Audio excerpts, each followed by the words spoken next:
Magandang araw mga ka-aircon. Ayan, dito tayo ngayon sa San Antonio, Barangay Papaya.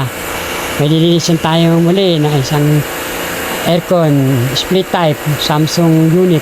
Ito nga pala 1 horsepower to. Ito yung katabi ng bahay na nilinis namin siguro nagustuhan yung linis namin kaya pina-schedule katabi nila, kaya ito nililinis natin ngayon. Guys, ito pala paglilinis mga paunawa ko lang, paalala ko lang sa kapwa ko nililinis, siyempre lalo sa ating mga baguhan.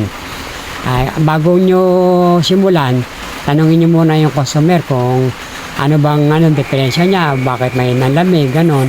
Kasi minsan baka matapat sa'yo, nilinisin mo, pag start mo ay na pala, ay nang magandar, para maunawaan ng mga customer yun.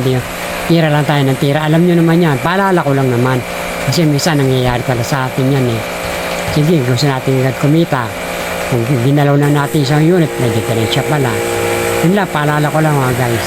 And guys, patapos na tayo sa outdoor. Kailangan ayusin pa rin natin yung paglilinis natin. Paano linis natin sa indoor, ganoon din sa outdoor.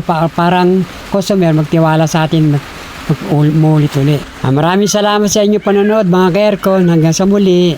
Bye-bye.